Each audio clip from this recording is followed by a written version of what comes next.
persécutions orchestrées par Ousmane Sonko et le PASTEF, dont je suis la cible principale. Ils tentent vainement à m'empêcher d'exercer pleinement mon droit en tant qu'opposant. J'ai été victime d'arrestations illégales, de détentions arbitraires, d'interdiction de circuler librement dans mon propre pays. Les restrictions ou la restriction qui m'a été injustement imposée reposait sur la seule volonté de l'autorité politique et non sur la loi. Cet acte politique était disproportionné par rapport à la nature humanitaire de la mission de la délégation de la coalition Sàmm Sa Kàddu, qui consistait à secourir près de 60 000 citoyens sénégalais sinistrés dans le département de Bakel et abandonnés à leur sort. Le président de la République n'est jamais passé par cette route nationale. Et c'est gênant de voir l'institution et la gendarmerie nationale jouer un rôle politique au service de PASTEF et contre la délégation de l'opposition, jusqu'à m'envoyer en prison. Par conséquent, j'ai instruit mes avocats de travailler en vue de saisir le Comité des droits de l'homme des Nations Unies, car les Sénégalais ne peuvent plus continuer à vivre sous le régime de la privation des libertés et de la violation des droits humains. J'en fais un combat personnel. En sortant de la MAC de Tambacounda, j'ai pensé aux populations sinistrées de Bakel.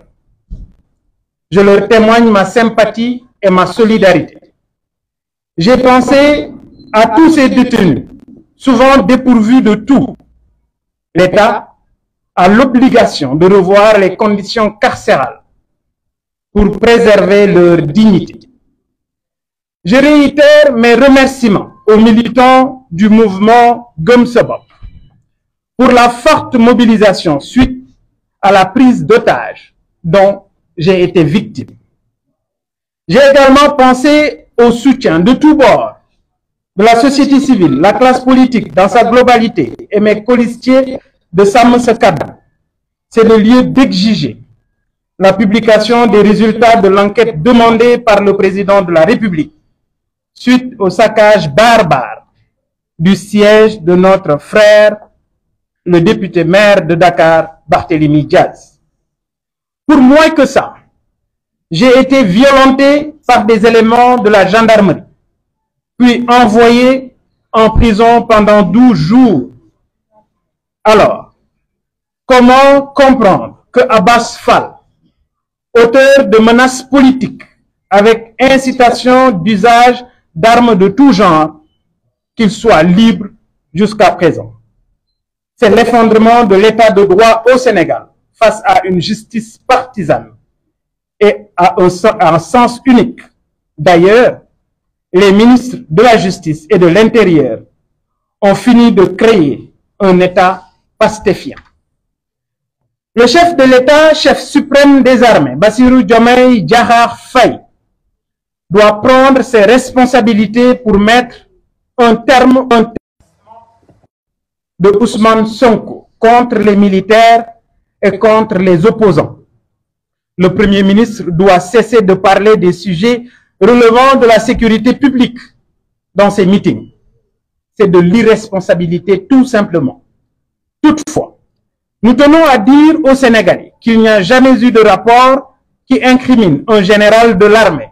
C'est faux. Tout comme il n'y a aucun compte bancaire contenant 1000 milliards. C'est également faux. Retenez juste que les mensonges d'hier, ceux d'aujourd'hui et de demain sont totalement faux. Ousmane Sonko met le pays en danger. Notre économie s'est écroulée. Les institutions sont fragilisées. L'image de la justice est balafrée. Le Sénégal touche le fond. Face à toutes ces crises, le président de la République doit prendre ses responsabilités.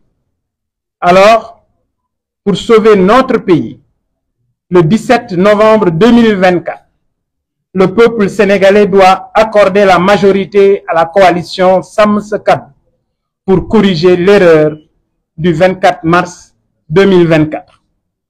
J'en profite pour remercier les Sénégalais de la diaspora, la communauté chrétienne, les familles religieuses et particulièrement le khalife général des Mourides Serigne Mountakha Bachir. Je remercie les lanceurs d'alerte, nos forces de défense et de sécurité, notamment l'administration pénitentiaire,